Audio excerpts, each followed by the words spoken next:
Hello students.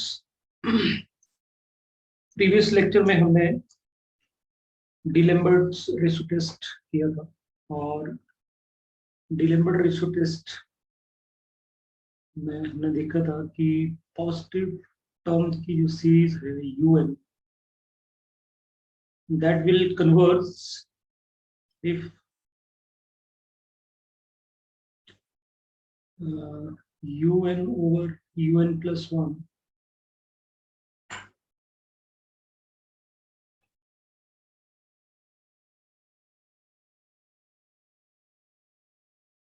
UN plus one over UN अगर less than one आता है तो ये कन्वर्स करती है। ठीक, if it is greater than 1 then it will be diverse। ठीक है, और अगर इक्वल टू 1 आता है then we cannot comment कि whether it is convergent or divergent। तो पहली कंडीशन है कि सीरीज जो होनी चाहिए वो पॉजिटिव टर्म की सीरीज होनी चाहिए, तभी डिलेम्बर्ट्स रेशो टेस्ट लगता है। What my point? तो सबसे पहले हम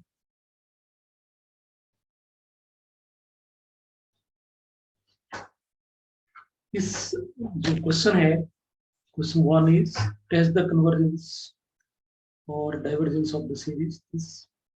सबसे पहले तो एक चैलेंजिंग काम होता है इस तरह का, अगर आपको सीरीज दिया है तो उसका nth टर्म बनाना सबसे चैलेंजिंग होता है। How to make it nth term. nth term में अगर आप ये थोड़े सीक्वेंस देखें तो वन, सेकेंड टर्म में 1 into 2 आ रहा है, थर्ड टर्म में पहली 3 टर्म्स का प्रोडक्ट आ रहा है, फोर्थ में पहली 4 टर्म्स का प्रोडक्ट आएगा। तो डेफिनेटली अगर मैं nth टर्म लिखता हूँ तो यहाँ पे पहली n टर्म्स का प्रोडक्ट आएगा इंटू सो एंड n। और नीचे क्या रहा है, नीचे आपका 3 से स्टार्ट हुआ नंबर, फिर आपके पास सेकेंड टर्म में 3 + 2 हो गया, मतलब 2 2 इंक्रीज करता जा रहा है। तो अगर इट मीन दैट अगर मैंने यहाँ पे nth टर्म लिखनी है तो 1 आएगा, 5 आएगा, फिर 7 आएगा, इंटू 9 आएगा, लास्ट टर्म क्या आएगी, nth टर्म क्या आएगी यहाँ पे। तो n में तो क्लियर है कि n का n आएगा, बट यहाँ पे ऑड नंबर चल रहे हैं। तो इस तरह का जब भी कंफ्यूजन हो तो यू जस्ट सी कि हमारे पास 3 बन रहा है, 5 है, 7 है, तो इट इज एपी। तो AP with first term is 3 and D is 2। तो आपने इसकी nth टर्म लिखनी है, टी एन लिखना, T N is A plus N minus one into D. तो यहाँ पे अगर आप इसकी वैल्यू पुट कर दोगे तो आपको यहाँ से nth टर्म मिल जाएगी। So what is nth term, 2n and 3 plus minus 2 that is 1। तो it will be 2n plus 1, यहाँ पे आएगा 2n plus 1। तो स्टूडेंट सबसे इंपॉर्टेंट चीज तो पहले यही है कि इसकी nth टर्म लिखी आनी चाहिए। अगर इसकी nth टर्म नहीं लिखी जाएगी तो इट मीन दैट आगे तो क्वेश्चन का मतलब ही बनता कि आगे कर पाओ उसको आप। अगर आगे nth टर्म ही गलत हो गया तो आगे फिर पॉसिबिलिटी कुछ नहीं बचती। सो नाउ आई होप कि आपको ये nth टर्म पता चल गया हो। एक बार फिर मैं रिपीट कर देता हूँ, क्योंकि पहली टर्म में तो इनपुट 1 ही आ रहा है, सेकंड टर्म में पहली 1 और 2 का प्रोडक्ट आ रहा है, और थर्ड टर्म में पहली 1 2 3 का प्रोडक्ट आ रहा है, फोर्थ में पहली 1 2 3 4 का प्रोडक्ट करेगा 2 मिनट। तो वो ही आपका nth टर्म में 1 से लेके n तक की नंबर्स का प्रोडक्ट है, और डिनोमिनेटर में 3 से स्टार्ट हुआ ऑड नंबर का प्रोडक्ट आ रहा है, 3 5 7 9 11 इस तरह की nth टर्म की होगी इसकी 2n+1। सो अगर हम un+1 लिखें यहाँ पे, so what will be that, just यहाँ पे आपका पास जो n है वहाँ पे n+1 हो जाएगा, लास्ट में आएगी। अगर यहाँ पे इसकी प्रीवियस लिखनी तो n आएगा। ठीक, और इसी तरह से 5 7 लास्ट टर्म क्या बन जाएगी, n को हम अगर n+1 पुट करेंगे तो यहाँ पे क्या बन जाएगा, 2n+3 बन जाएगा। और इसकी प्रीवियस लिख लेते हैं, इसे कैंसिल करना इजी रहता है। ये बनी इसके आंसर। ठीक, अब हम दोनों को अगर डिवाइड करते हैं, so after dividing what we get, अब ये टर्म आपकी न्यूमिनेटर में होगी और ये डिनोमिनेटर में होगी, तो ये आपका टर्म यहाँ से लेके यहाँ तक ये सारा कैंसिल हो जाएगा और ये टर्म सारा का सारा यहाँ से यहाँ तक कैंसिल हो जाएगा। So what we left with n+1 divide by 2n+3। ठीक, आई होप यू कि आपको ये चीज समझ आ गई होगी। सो नाउ फिर भी आपको कोई क्वेरी हो you can ask. Now limit लेंगे हम। So limit n tend to infinity un+1 over un, so limit n tend to infinity, so this is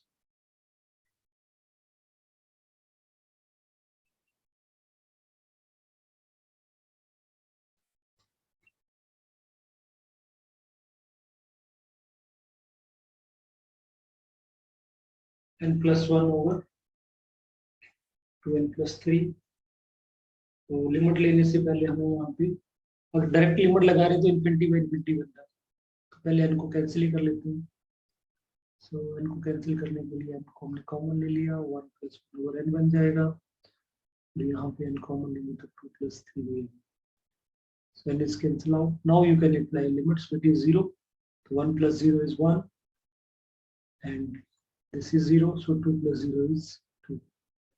So what we get? We get 1 by 2. 1 by 2 is less than 1. So by ratio test,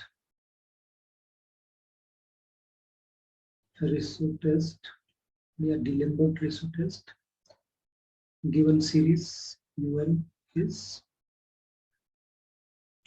convergent.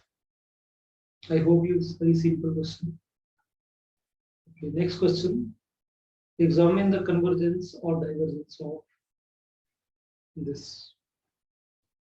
So you see यहाँ पे factorial है, तो factorial भी है, power n भी है, तो factorial को हम रेशो टेस्ट से ही हैंडल कर सकते हैं। तो यहाँ पे तो un दिया हुआ है, here un is equal to 3 raised to power n factorial over n raised to power n, and un plus 1 is equal to 3 raised to n plus 1 and n plus 1 factorial n plus 1 raised to power n।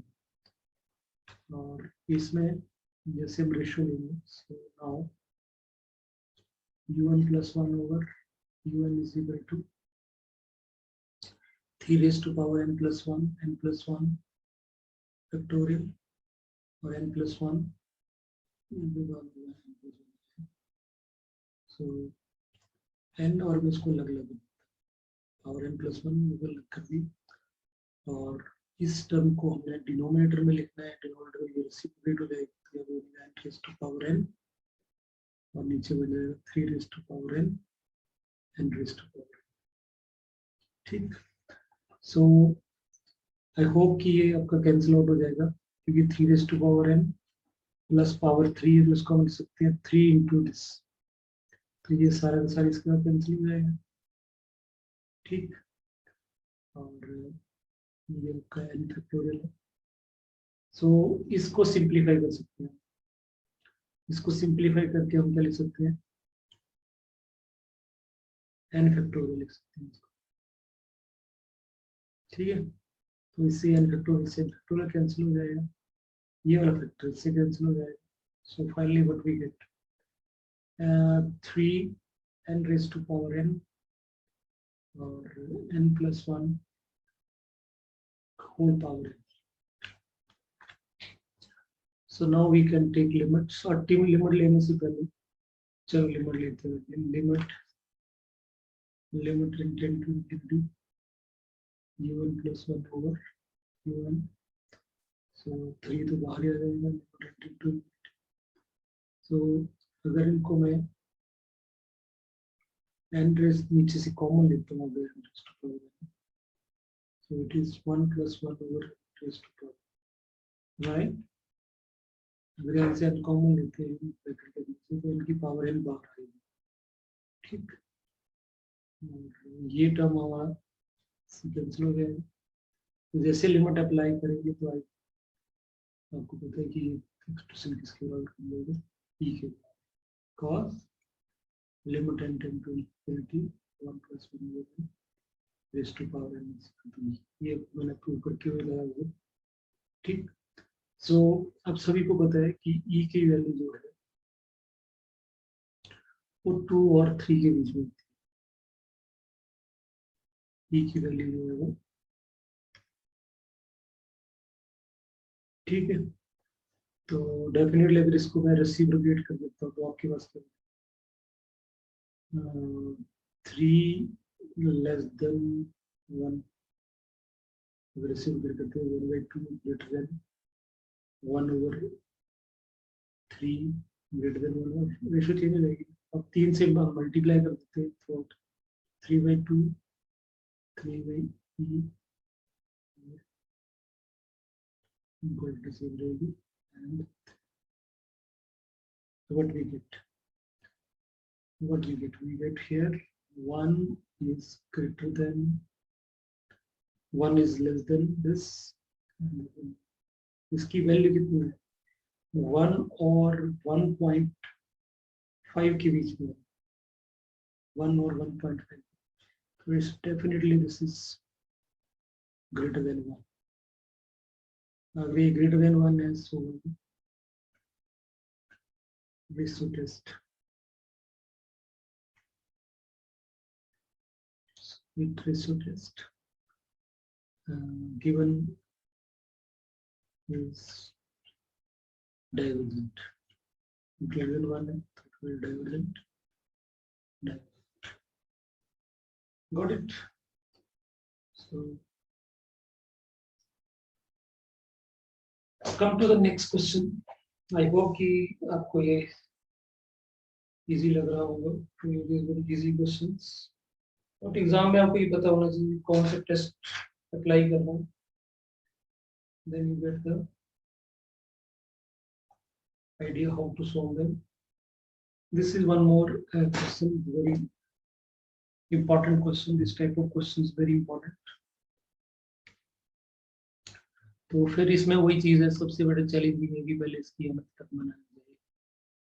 तो अगर यहाँ पे हम 1 लिख लें तो ऊपर तो क्लियर है 2 3 4 आ रहा है, 2 3 4 आ रहा है, तो अगर हम इसकी nth टर्म लिखने को, nth टर्म लिखने को तो हम ये p लगा दें तो यहाँ पे a plus n minus 1 into b, so that is 2 plus n minus 1 into 1, so that is n plus 1। तो इसकी nth टर्म तो बन गई हमारी n plus 1,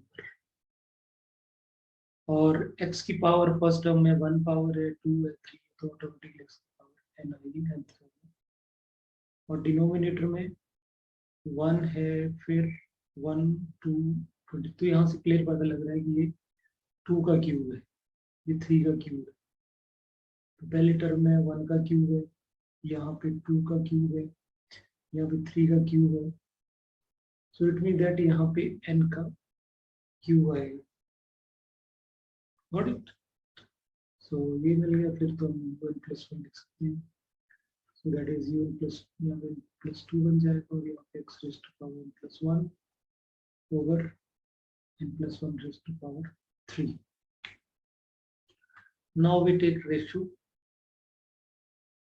so u1 + 1 over u1, so n + 2 x raised to power n + 1 over n + 1 raised to power 3 into n raised to power 3 over n + 1 x raised to power।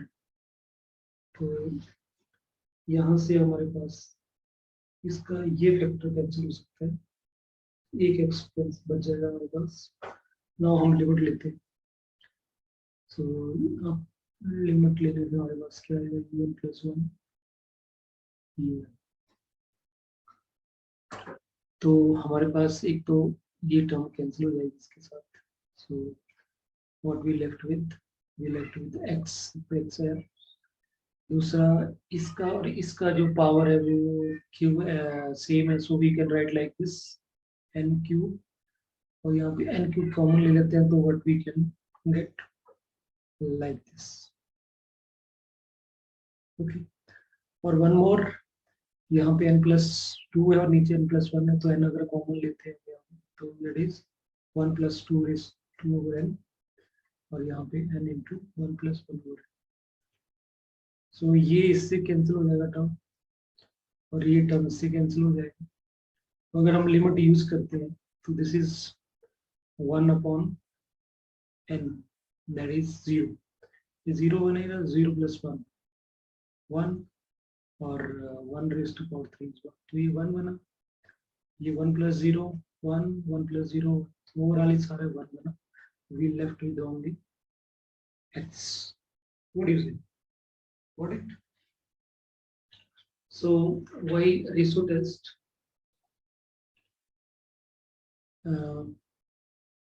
So what we get? We have limit n tend to infinity un+1 over un equal to x. So why D'Alembert ratio test?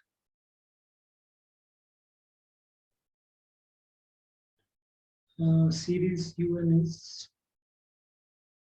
convergent if x is less than 1, and is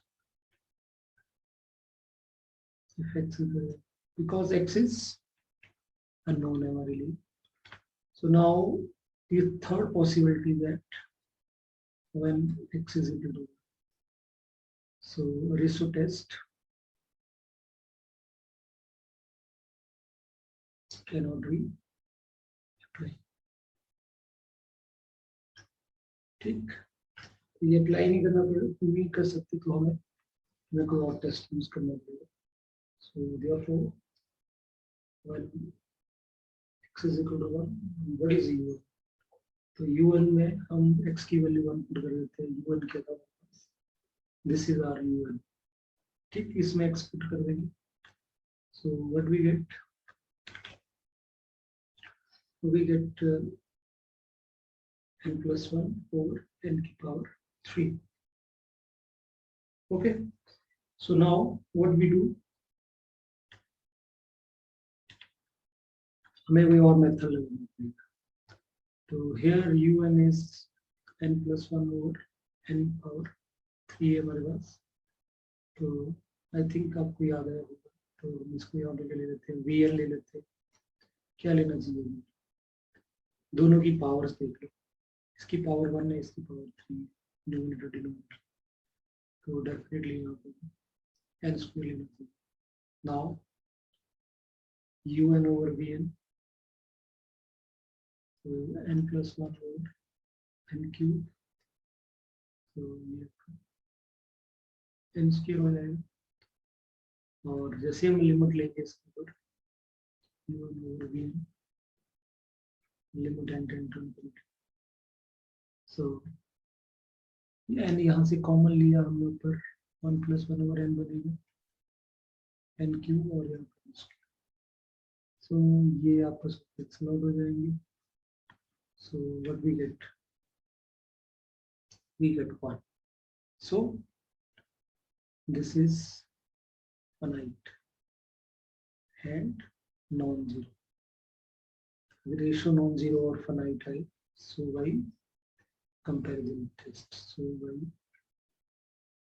comparison test,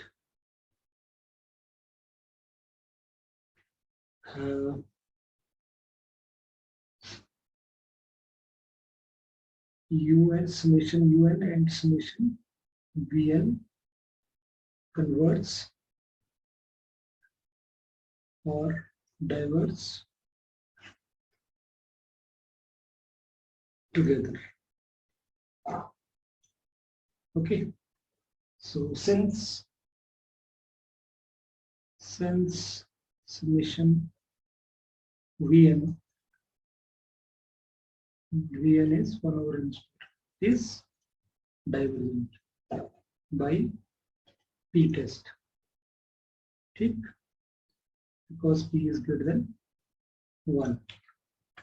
अगर ये divergent है, so summation un will also diverge. Okay, so what we prove that we have proved that कि जब x is equal to 1 है तब भी diverse कर रहा है, और x जब 1 से बड़ा है तब भी डाइवर्स करेगा, और लेस देन 1.